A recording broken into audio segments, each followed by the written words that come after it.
이미 여러분들에게 봉독해드린 하나님 말씀 에스라서 1장에 있는 말씀을 중심으로 그 하나님께 감사하라고 하는 제목으로 함께 은혜 나누기를 원합니다. 먼저 기도하겠습니다. 살아계신 아버지 하나님, 존귀하신 아버지 하나님, 우리의 인생 속에 개입하셔서 지금도 일하고 계시는 하나님 감사합니다.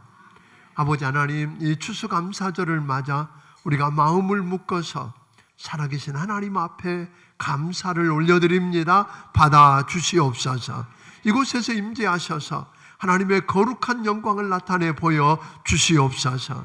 하나님, 우리 입을 모아 삶을 들여서 우리 하나님께 감사하는 축복의 자리가 되기를 원하며 예수님 이름으로 기도하옵나이다. 아멘. 아멘. BC 586년, 그러니까 주전 586년에 바벨론의 느부갓네살 왕에 의해서 예루살렘 성벽이 완전히 무너지고 성전과 왕궁과 그리고 많은 집들이 불타고 죽임을 당하고 수많은 이들이 머나먼 땅 바벨론의 포로로 끌려갑니다. 시간이 지나면서 자유를 얻어서 이제 고국으로 돌아가서 나라를 회복한다고 하는 것, 이건 도저히 불가능한 일이다. 그곳에서 저들 손아귀에서 벗어난다는 게 불가능하게 보였습니다. 설사 어떻게 멀리 도망가서 돌아간다고 하더라도 이미 황폐해서 다 무너져 있는, 폐허가 되어 있는 그 땅을 다시 일구고 그 땅에 하나님의 성전을 짓고 하나님을 예배한다고 하는 것, 말이 안 돼 보였습니다.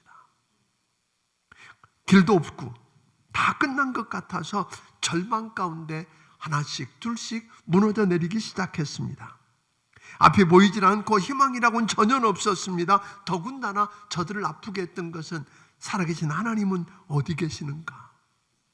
하나님이 저들을 버리신 것 같고, 하나님에게 의해서 저들이 잊혀진 것 같고, 아니면 하나님이 우리에게 더 이상 관심을 갖지 않는 것 같기도 하고, 아니면 무능한 것 같기도 해서 완전히 포기해버리고 죽을 것 같은 그때, 조그만한 페르시아라고 하는 한 나라가 일어나더니 그 나라 왕인 고레스가 그 거대한 메대 제국을 흡수하고 도저히 무너질 것 같지도 않고 또 무너질 수도 없었던 바벨론 대제국을 무너뜨립니다. BC 539년에 완전히 정복하고 무너뜨립니다. 이건 놀라운 일이었습니다. 기적 같은 일이었습니다. 그런데 더 문제는 바벨론을 무너뜨리고 세계를 정복하고 오늘 정복했던 페르시아 제국의 고레스 왕이 이런 고백을 하는 거예요. 하늘의 하나님 여호와께서 세상 모든 나라를 내게 주셨다. 그리고 내게 명령하기를 유다 땅 예루살렘에 가서 하나님의 성전을 건축하라 하신다 하라고 이야기합니다. 오늘 2절 말씀을 우리 같이 확인해 봅니다. 같이 읽습니다. 시작. 바사왕 고레스는 말하노니 하늘의 하나님 여호와께서 세상 모든 나라를 내게 주셨다. 내게 명령하사 유다 예루살렘의 성전을 건축하라 하셨나니. 내게 말씀하신 그 이스라엘의 하나님은 진짜 하나님이다. 진짜 신이다. 그러면서 하나님의 백성 된 자들은 다 유다 땅, 즉 예루살렘 고국으로 돌아가라. 자유다.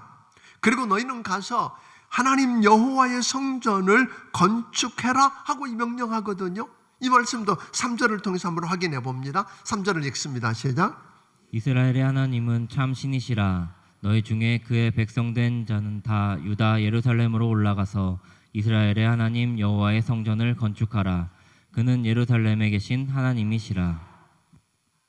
꿈인지 생신지 정신 못 차리고 있는 저들을 위해서 여기 남아있는 유다 백성이나 또는 단 그 땅에 사는 사람들에게 왕이 명령을 해서 금과 은과 그 밖의 물건과 짐승들을 주면서 저들을 가라고 합니다. 쫓겨난 게 아닙니다. 뛰밀려가는 게 아니라 갑자기 도망가는 게 아니라 왕의 명령 앞에 많은 사람들이 은과 금과 물건들과 그리고 짐승들을 주면서 가라 합니다.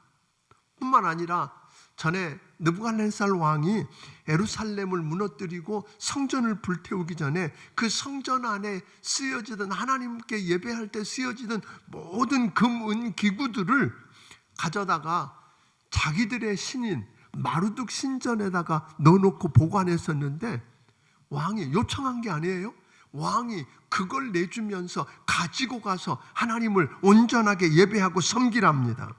여러분, 싸워서 쟁취한 건 아니었습니다. 협상을 통해서 기가 막히게 얻어낸 일도 아니었습니다.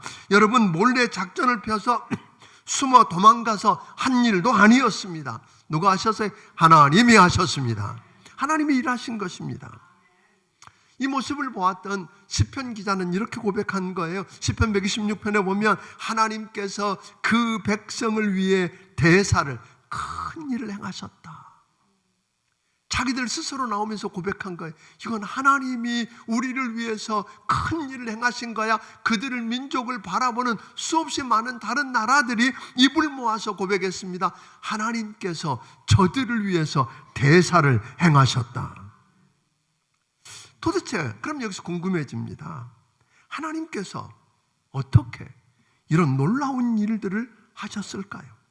왜 하나님께서 이런 놀라운 일들을 저들에게 하셨을까요? 첫째로 오늘 들려보면 1절은 이렇게 대답을 합니다. 1절 같이 읽어보겠습니다. 시작. 바사왕 고레스 원년에 여호와께서 예레미야의 입을 통하여 하신 말씀을 이루게 하시려고 바사왕 고레스의 마음을 감동시키심에 그가 온 나라에 공포도 하고 조서도 내려 이르되, 하나님께서 하나님의 백성들인 이스라엘이 불신앙 속에서 우상을 숭배하고 불순종해서 죄 가운데 오늘 빠져서 하나님을 떠나서 그들에게 주어진 사명을 잊어버리고 무너지자, 하나님께서 그들을 사랑하셔서 그들을 돌이키려고, 그들을 다시 붙들고 쓰셔서 그들 때문에 세계 열방이 오늘 복을 받고 구원을 얻게 하려고 하나님이 아수르를, 때로는 바벨론을 몽둥이로 사용하셨는데 못 깨닫습니다. 그래서 하나님께서 그들을 뚝 떼어서, 우리 지난 시간에 이야기했었죠. 바위에서 뚝 떼는 것처럼 뚝 떼어서 바벨론까지 끌어다 놓았습니다. 웅덩이는 흙을 움푹 파가지고 오늘 바벨론까지 옮겨다 놓은 것처럼 옮겨다 놓았습니다. 오늘 여러분들이 지난 시간에 우리가 말했던 것처럼 단순히 하나님께서 그 바위 덩어리 안에서, 큰 바위 덩어리에서 뚝 떼어다가 오늘 바벨론에 옮겨다 놓으신 이유가 뭐라고 그랬어요? 저들을 깎고 다듬고 쪼개고 이렇게 하면서 작품을 만들고 계셨던 것입니다. 아멘? 오늘 저들을 그냥 굴러다니는 돌덩어리가 아니라 보석을 만들고 계셨던 겁니다. 에레미야서 29장 10절은 이렇게 오늘 우리에게 가르쳐 줍니다. 29장 10절 읽습니다. 시작. 여호와께서 이와 같이 말씀하시니라. 바벨론에서 70년이 차면 내가 너희를 돌보고 나의 선한 말을 너희에게 성취하여 너희를 이곳으로 돌아오게 하리라. 여기 보면 에레미야 선지자를 통해서 오래전에 이야기하셨던 거거든요. 이사야가 이야기했던 게 이 사건이 일어난 지 200년 전에 있었던 이야기인 것처럼 오늘 에레미야 선지자를 통해서 이 리적견에 이렇게 말한 겁니다. 지금은 내가 이 백성을 바벨론으로 끌려가게 하지만 70년이 차면, 다시 말하면 그들을 걸작품으로 만드는 데 걸리는 시간이 걸리겠지만, 그들을 다듬고 오늘 보석이 되게 하는데 시간이 걸리겠지만, 때가 차면 내가 반드시 뭐하게 하겠다? 돌아오게 하겠다. 오늘 그 하나님이 하나님의 선지자를 통해서 말씀하셨던 그 말씀을 이루기 위해서, 하나님이 말씀을 지키기 위해서 한 사람, 고레스를 일으켜서 한 제국을 일으키고 한 제국을 무너뜨리십니다. 사랑하는 여러분, 하나님께서는요, 그가 말씀하신 그 말씀을 이루기 위해서 필요하면 뭐를 한다고요? 한 제국을 일으키실 수도 있고, 한 제국을 무너뜨리실 수도 있고, 한 기업을 다시 일으킬 수도 있고, 한 그룹을 무너뜨리실 수도 있는 분이 우리 하나님이십니다. 그래서 오늘 1절에 보니까 뭐라고 이야기했냐면, 하나님께서 그의 마음을 뭐하사? 감동시키사, 이렇게 이야기했거든요. 그 마음을, 그러니까 한 왕을 세워서 이기게 하시고 나라를 차지하는 걸로 끝난 게 아니라 그 마음을 감동시켜서 그 백성들에게 뭘 주면서 금은 보화를 들려주면서 돌아가서 하나님의 성전을 짓고 하나님을 예배하라고 이야기합니다. 그러면 여러분 착각할 거예요. 이 고레스가 하나님 믿는 사람일까요? 아니에요. 믿는 사람 아니에요. 여기에 우리의 갈등이 있습니다. 하나님은, 우리가 종종 착각하는 것은 하나님은 믿는 사람들 속에서 교회에서만 역사하는 분이다 라고 착각하기 쉽습니다. 하나님은 교회 안과 믿는 사람들의 주인이실 뿐만 아니라 교회 밖에 오늘 여러분 온 세상의 주인이시기도 하십니다. 여러분 믿으십니까? 그분은 우리의 왕이시고 우리의 주인이실 뿐만 아니라 세상 속에서도 그분은 주인이시고 세상을 향해서 내가 만들었고 내가 주인이라고 내 것이라고 내 뜻대로 다스린다고 우리 주님은 말씀합니다. 그분은 역사의 주인이십니다. 그래서 우리는 역사를 영어로 히스토리라고 합니다. 그의 스토리, 히스토리, 그분의 이야기입니다. 그분이 하신 그 흔적, 그분이 일하신 흔적을 가리켜서 우리는 뭐라고 불러요? 역사라고 부르는 것입니다. 그래서 하나님께서 에레미야 선지자를 통해서 하신 말씀을 성취하기 위해서 한 제국, 대제국인 바벨론 제국을 무너뜨리고 또 한 제국을 일으켜서 그냥 그 왕을 감동시켜서 여러분 하신 말씀을 이루게 하실 수 있는 분이 여러분 우리 하나님이십니다.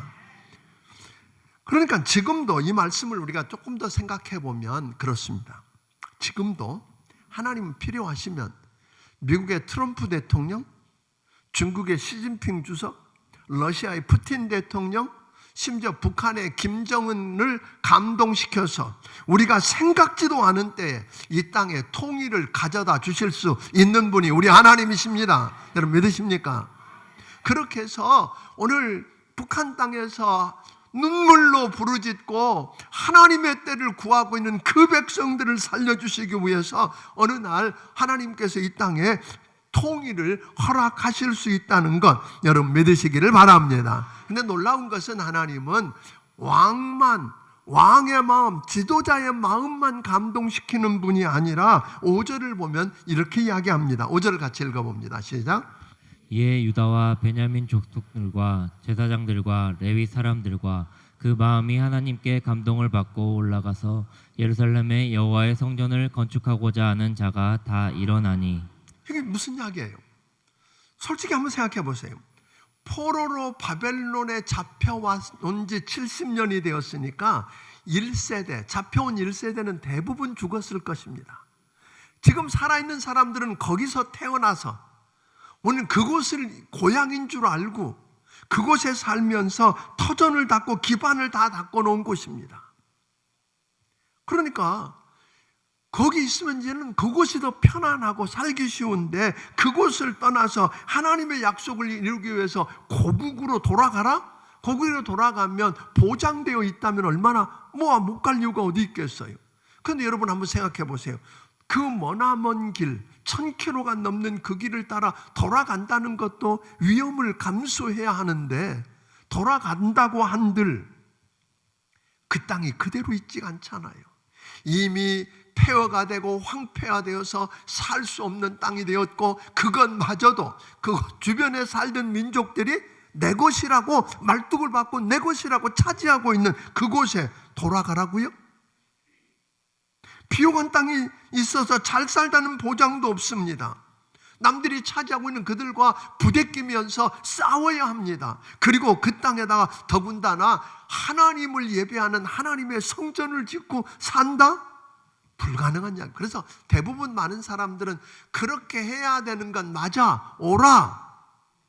근데 나는 아니야 그런 거잖아요. 나는 그냥 여기 있을래. 여기 있는 게 편하고 쉬워. 그런 거거든요. 그런데 그렇게 하고 있는 그들의 마음을 오늘 성경은 뭐라고 말했습니까? 하나님께 감동을 받고 그 마음이 하나님께 감동을 받고 올라가서 예루살렘의 여호와의 성전을 건축하고자 하는 자가 다 일어났다 그랬어요. 하나님이 믿는 사람들의, 믿는 백성들에게 다시 꿈을 주시고 소망을 주시고 벌떡 일어나게 하신 분이 하나님이십니다. 그래서 그분들이 일어났어요. 그리고 돌아가겠다고 1차로 일어난 사람들이 5만 명이라는 거잖아요. 이건 어마어마한 일이에요. 오늘 우리 가운데도 하나님께서 우리에게 맡겨주신 사명과 그 소명을 망각하고 그냥 살고 있는 여러분과 내게 이게 편하다고, 이게 쉽다고, 내 식대로 살아가는 여러분과 내 마음을 감동시켜서 다시 일어서서 해야 할 그 일을 감당하게 하실 수 있는 분이 하나님이십니다. 그 하나님이 그런 일을 하셨어요. 근데 유대 백성들의 지도자들과 제사장들의 마음만을 그렇게 감동했을까요? 아니에요. 주변에 살고 있는 사람들도 감동시키기 시작하셨어요. 여러분, 왕이 그렇게 이야기를 하거든요. 야, 이제 고국으로 돌아가서 하나님의 성전을 짓고 하나님을 예배하는 이 백성들이 떠나갈 텐데 주변에 있는 사람들 금, 은, 옷도 좀 주고 물건도 좀 주고 짐승도 좀 주고 그래 하고 했는데 사람들이 그 말 그렇게 듣겠습니까? 여러분 주변에 누가 어디로 이민 간다는데 그저 막 퍼주겠습니까? 근데 하나님이 그들 마음을 감동하니까 금은 보화를 기쁘게 꺼내주고 물건도, 옷도 주고 물건도 주고 짐승도 주고 그걸로 끝나지 않아요. 하나님의 성전을 위해서 예물을 바치는 일들이 일어났다는 거예요. 누가 하셨어요? 하나님이 하신 겁니다. 자, 이걸 보면 여러분 놀랍지 않으세요? 불가능한 일들을 누가 하셨어요? 하나님이 하셨어요. 그런데 놀랍게 하나님이 고레스 왕에게 직접 가서 성전 건축하라 그렇게 안 하셔요. 하라고 하는 명령을 주셔서 누구를 통해서? 그 백성의 희생과 헌신을 통해서 그 일을 이루게 하시는데 이룰 수 있는 여건들을 주시는 분이 누구예요? 우리 하나님이십니다. 여러분 여기서 하나 좀 짚고 넘어가야 될 것이 있습니다. 정말 우리가 믿는 하나님이 이런 놀라운 하나님이라면 우리는 어떤 문제들이 생기면 내가 풀어보려고 하고 누군가를 통해서라도 그 일을 내가 풀어서 해결하려고 몸부림을 치고 하나님께 도와달라고 우리는 이야기합니다. 여러분 그것보다 쉬운 방법은 그게 아니라 오늘 누구하고? 하나님께 다가가십시오. 하나님과 문제가 해결되면 하나님과 가까워지면 그 백성들이 하나님께로 돌아와서 하나님과 가까워지니까 누가 하셔요? 하나님이 일하시기 시작하더라는 거예요. 그럼 이제 궁금해지죠. 이런 놀라운 하나님이 우리 하나님인데 그 하나님이 어떤 사람들 인생 속에는 개입하셔서 일하시는데 왜 내 삶의 현장에는 아니야? 그런 거죠. 왜 내 삶의 현장은 아니야? 어떤 사람들의 삶 속에는 한 번은 그런 역사가 일어나는데 왜 계속해서 그 일들이 안 일어나고 어떤 사람들 속에는 계속 그런 일들이 일어나는 거야? 오늘 문제예요. 저는 하나님이 여러분의 삶 속에 개입하셔서 일하시는 기적의 현장을 맛보고 싶다면 하나님을 감동시키기를 주의 이름으로 축원합니다.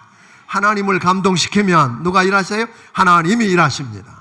하나님이 사람들을 감동시키고 왕을 감동시키고 지도자를 감동시키고 여러분의 회사 사장을 감동시키고 여러분의 거래업체 사장을 감동시키고 아멘? 여러분 주변을 감동시킨다면 얼마나 놀라운 일들이 일어날까요? 그 힘들게 하는 남편, 속삭이는 남편, 힘들게 하는 아내, 요즘은 자식은 마음대로 안 되잖아요. 때려도 안 돼. 어떤 부모님이 최근에 신문에 나는 걸 보니까 자기 자식을 제발 구속해달라고 탄원서를 냈어. 왜? 돈만 떨어지면 와서 엄마를 패는 거예요. 돈 달라고. 그냥 야단만 치고 내보내는 게 아니라 제발 이제는 구속시켜서 내 곁에 못 오게 해달라고 하는 거예요. 여러분 매를 때려서 돼요? 누가 일하셔야 돼요? 하나님이 감동시키시면. 여러분 생각지도 않은 고레스 왕을 감동시키니까 믿지도 않는 그가 하나님이 내게 이 모든 세상을 내게 주셨다고. 아멘? 하나님의 뜻을 그들에게 전하면서 자유를 주고 돌아가서 일을 하라고 하는 일들이 일어났잖아요. 여러분 그분이 우리 하나님이십니다. 자, 그래서 이 놀라운 하나님을 경험했던 사도 바울은 그런 고백을 하잖아요. 그래서 그 하나님이 우리를 위하시면 누가 우리를 대적하리요. 여러분, 그분이 내 하나님이시면, 나를 위하시면 누가 대적하겠느냐고 이야기하거든요. 하박국 선지자는 한술 더 뜹니다. 자기 주변에 있는 환경과 상황과 문제들을 쳐다보니까 심장이 떨리고 창자가 흔들리고 두려움에 떨고 있는 그에게 그가 하나님 앞에서 이런 고백을 하고 있는 겁니다. 하박국 3장 17절 18절 우리 한번 읽어보겠습니다. 자, 시작. 비록 무화과 나무가 무성하지 못하며 포도나무에 열매가 없으며 감람나무에 소출이 없으며 밭에 먹을 것이 없으며 우리의 양이 없으며 외양간에 소가 없을지라도 나는 여호와로 말미암아 즐거워하며 나의 구원의 하나님으로 말미암아 기뻐하리로다. 없고 없으며 없고 없을지라도 가진 거 아무것도 없어요. 그 앞에 절을 여러분들이 들여다보면 그 주변에 있는 환경과 상황 때문에 지금 뭐예요? 창자가 흔들리고 두려움에 벌벌 떨고 있는 상황에 아무것도 없고 상황이 어려워도 누구 때문에? 나는 하나님 때문에. 아멘.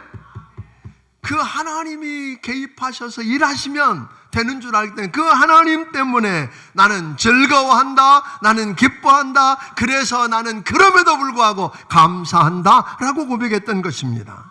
사랑하는 여러분, 자, 그렇다면 어떻게 이 하나님이 내 삶 속에 오셔서 일하시는 기적을 경험할까요? 어떻게 그 하나님이 내 삶 속에 오셔서 그분이 내 주변 환경들을 변화시키고 감동시키고 그래서 하나님이 나를 위해 일하시는 역사를 체험할 수 있겠느냐는 것입니다. 어떻게 하나님이 세상 왕들과 주변 사람들뿐만 아니라 나를 감동시켜서 일하는 기적의 현장을 우리가 경험할까? 아까 말한 것처럼 먼저 하나님을 감동시켜야 합니다. 우리 그동안 이사야서를 공부하면서 들여다보았어요. 이미 들여다본 것 가운데 하나가 이런 거잖아요.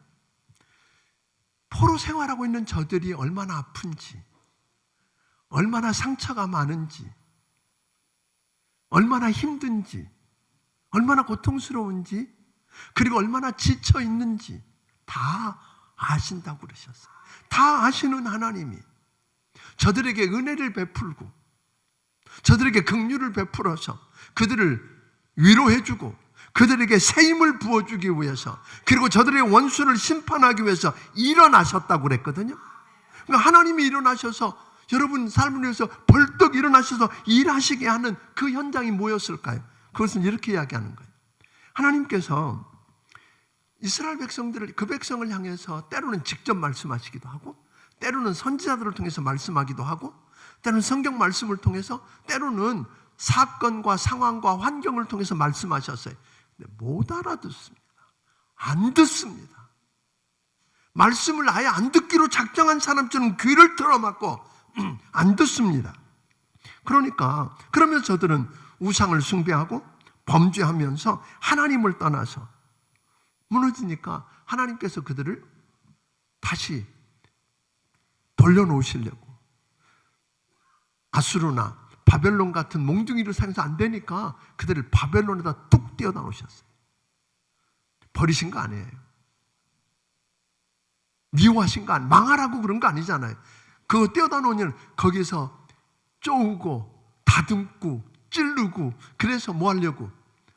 순금 만드시려고 보석 만드시려고 걸작품 만드시려고 그거 데려다 놓았어요. 그런데 그곳에 바벨론에 폴려와서 이제는 힘들고 죽게 생겼습니다. 희망이라고는 하나도 없습니다. 저들 힘으로 할 수 있는 일이 아무것도 없습니다. 도와줄 자도 없습니다. 그런 상황 속에서 하나님의 말씀이 들리기 시작합니다. 선지자를 통해서 말씀하는데 그 말씀이 들려지는 거예요. 그러니까 지난 시간에 우리 그렇게 했잖아요. 말씀이 들려지면 그때부터 뭐가 된다? 회복은 시작된다.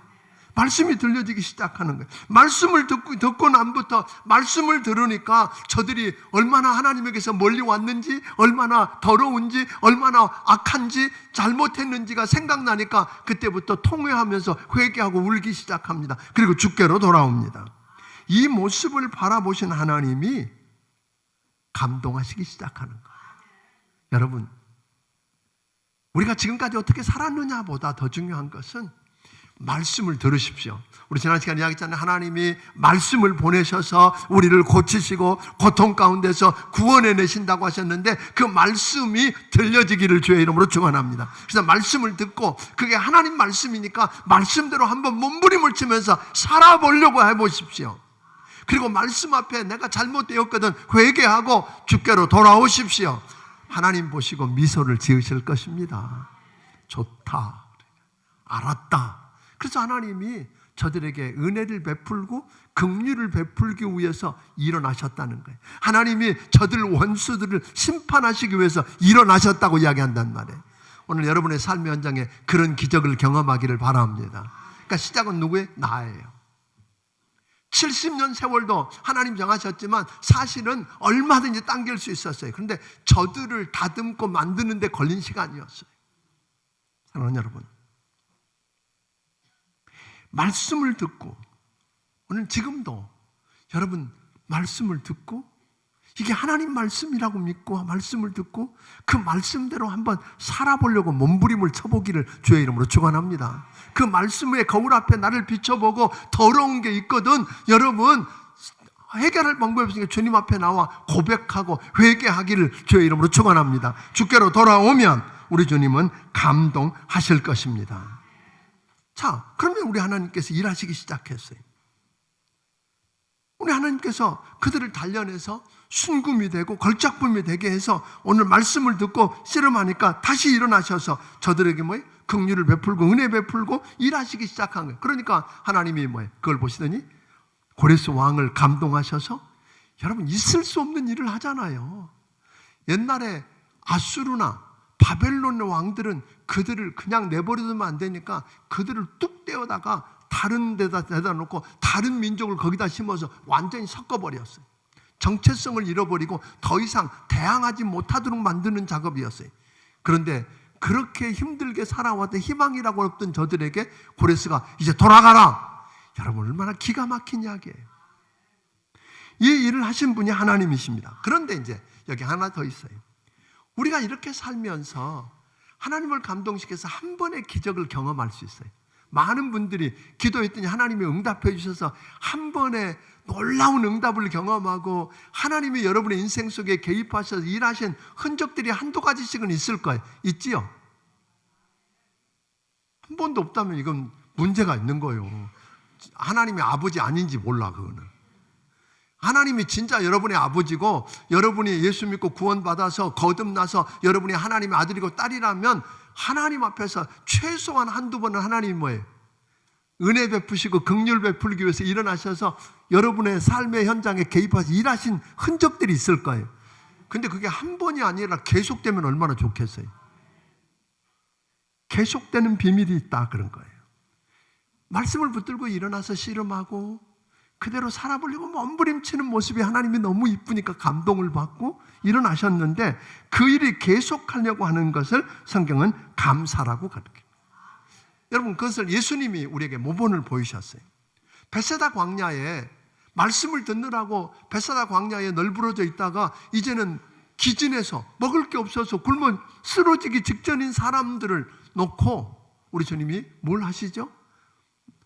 보리떡 5개 적은 꼬마 아이가 이름도 알려지지 않은 소년 하나가 가지고 온 도시락 적은 보리떡 5개와 물고기 2마리를 가지고 그 수많은 사람 남자 장정만 5,000명이니까 여러분 적어도 한 2만 명쯤 안 되겠습니까? 그 많은 사람들을 먹여야 하는데 이게 무슨 도움이 되겠어요? 이까짓 게 뭐 하찮아 보이는 그걸 붙들고 여러분 그거 가지고 5,000명을 넘는 남자만 5,000명이 넘는 사람들을 먹이고도 12강들이 넘는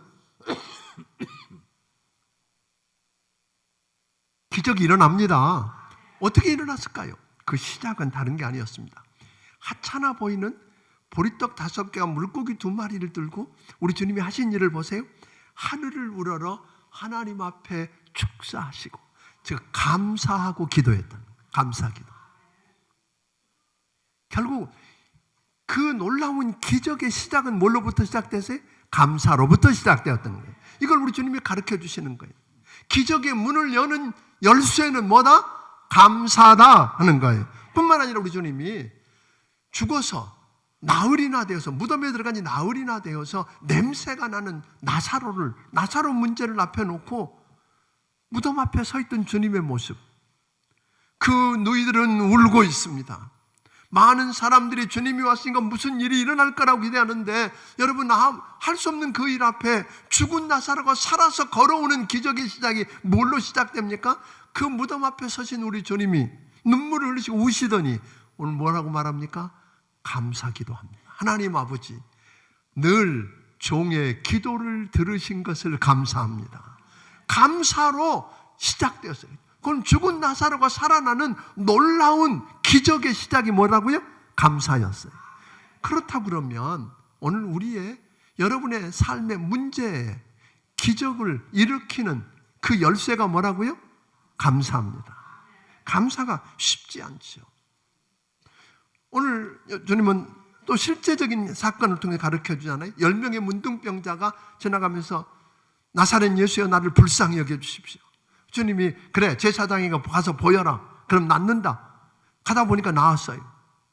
그런데 다른 사람들은 다 가서 이제 자기가 문둥병자 아니라는 걸 확인하고 정상적인 삶을 하고 살고 싶어서 바빠서 허덕거리고 가고 있는 그들과 달리 사마리아 사람 하나는 주께로 돌아오잖아요. 하나님 감사합니다. 엎드렸던 그에게 여러분, 육체, 다시 병들 수 있고 죽을 수 있고 썩을 수 있는 육체만이 아니라 그 영혼을 구원하시고 하면 영원히 사는 축복을 얻게 되었다는 것입니다. 이 감사를 우리에게 하라고 하는데, 감사가 쉬워요, 어려워요?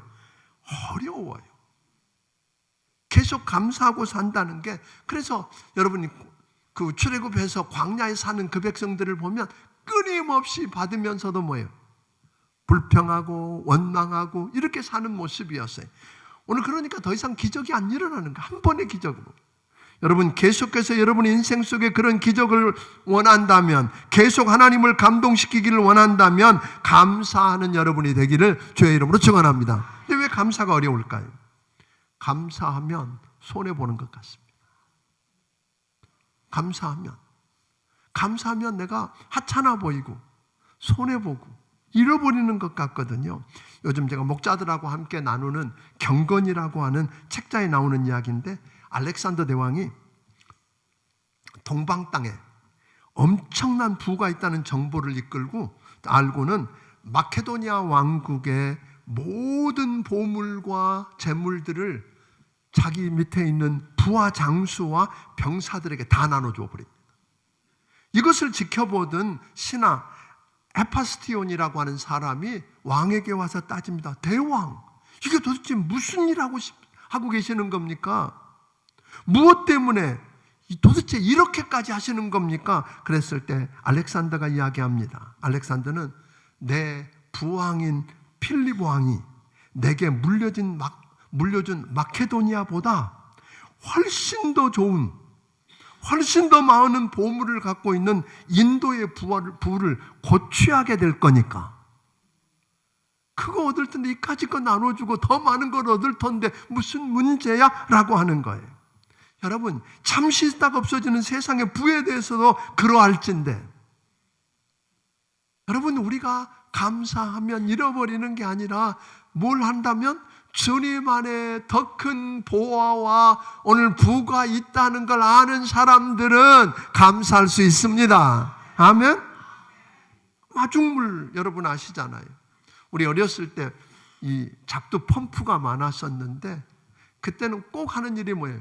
한 바가지 물을 남겨놓는 일이었어요. 사막에 오늘 물 펌프가 있는 곳에 한 바가지 물을 놔두면 지금 사막을 걸어오다가 더위에 지치고 목말라 죽을 것 같을 때 물을 보면 뭐예요? 얼른 마셔버리고 싶은데 오늘 그것을 어디로 부으라고요? 펌프에 부으랍니다. 다 없어져 버리면 나는 목말라 죽을 텐데, 그런데 부으면 더 많은 물이 나온다는 믿음이 없으면 못 붓지요. 오늘 부으면 어떤 일이 일어나요? 부으면 여러분 마음껏 마실 수 있는 물과 다음 사람에게 마중물을 남겨놓을 수 있다는 것 여러분 기억하기를 바랍니다. 아무리 어려워도 종자씨를 먹어버리는 법은 없는 것입니다. 오늘 여러분 감사를 드리면 더 큰 감사가 올 줄로 믿으시기를 바랍니다. 이 보장과 이 믿음이 없으니까, 다시 말해 하나님에 대한 믿음, 하나님이 어떤 분인지 모르니까 감사하지 못한다고 하는 거예요. 리빙스턴이라고 하는 사람이 어느 날 어렸을 때 헌금바구니가 자기 앞에 돌아왔는데, 선교사를 파송해서 헌금한다는데 헌금바구니가 앞에 왔는데 헌금할 돈이 하나도 없는 거예요. 그래서 이 아이가 헌금바구니 속으로 들어갔어요. 그게 무슨 일이냐 그랬더니 이 아이가, 나는 드리고 싶은데 드릴 게 없어 나를 드린다고. 여러분, 그 아이가 커서 아프리카 대륙에 선교의 문을 연 위대한 리빙스턴이라는 거 여러분 아십니까? 또 하나 이야기를 더하면, 옛날에 했던 이야기인데, 크리스마스 때 그 공마단에서 일하던 소년이에요. 크리스마스가 되니까 부잣집 아이들이 예쁜 옷을 정장을 하고 교회 와서 연극 연습도 하고 찬양도 하고 하는데, 이 아이는 그럴 수가 없었어요. 아무도 끼워주는 사람이 없어요. 그래서 홀로 밤중에 아무도 없을 때 교회 문을 열고 들어가서 본당 이 강단 앞에 와서, 왜냐하면 자기가 공마단에서 그 물구나무를 써서 공놀이를 했더니 사람들이 너무 좋아하더라는 거예요. 그래서 하나님을 기쁘시게 할 수 있겠다. 그래서 공놀이하고 있는 거예요. 여러분, 그 아이를 보시고 우리 하나님 감동 안 하셨을까요? 돈이 있어야 감사하는 거 아니에요. 리빙스턴처럼 나를 드릴 수 있고, 그 공마단의 한 소년처럼 여러분 하나님이 내게 주신 은사를 가지고 기쁘시게 할 수 있고, 여러분 감사하기를 주의 이름으로 축원합니다. 그래서 성경은 말합니다. 범사에 감사하라. 아멘. 이는 너희를 향하신 하나님의 뜻이니라. 감사하는 자는 하나님을 계속해서 감동시킬 수 있고, 하나님을 감동시키면 하나님이 일하시는 기적을 보게 될 줄로 믿으시기를 주의 이름으로 축원합니다. 기도하겠습니다. 하나님 아버지, 오늘 사랑하는 주의 백성들이 추수감사절 날 하나님이 주신 은혜를 세워보며 감사하고 있습니다. 하나님이 복 주실 것을 인해 감사하고 있습니다. 하나님 아버지, 우리 인생 속에 개입하셔서 하나님이 일하시는 거 보고 싶습니다. 하나님, 오늘 내 삶을 드립니다. 내 인생을 드립니다. 주께서 주신 걸 드리오니 하나님께 감동이 되어서 주님이 우리 인생 속에 계속해서 일하시는 기적의 현장을 목도하게 하여 주시옵소서. 주신 은혜 감사해서 하나님 아버지께서 주신 것 가운데 10의 1조와 감사의 물과 선교헌금과 주일헌금과 또 건축의 물과 여러 가지 모양의 정성을 드리오니 하나님 받아 주시옵소서. 저들의 인생 속에 삶의 현장을 묵고 있는 자들을 감동시켜 주시옵소서. 일하시는 하나님을 경험하기 원하며 예수님 이름으로 기도하옵나이다. 아멘. 말씀을 기가십 찬양 드리며 준비하신 예물을 하나님 앞에 드리길 원합니다.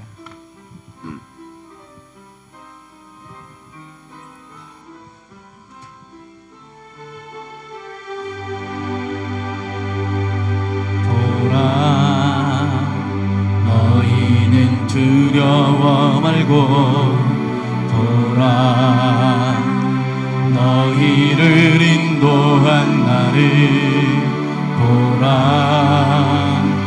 너희는 지치지 말고 보라,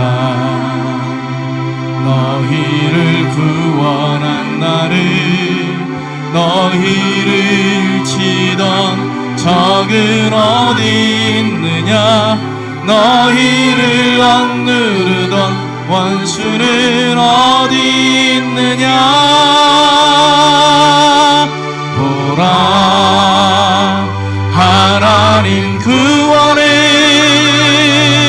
보라, 하나님 능력을 너희를 위해서 쌓으시는 주의 손을 보라. 보라, 하나님 구원을 보라,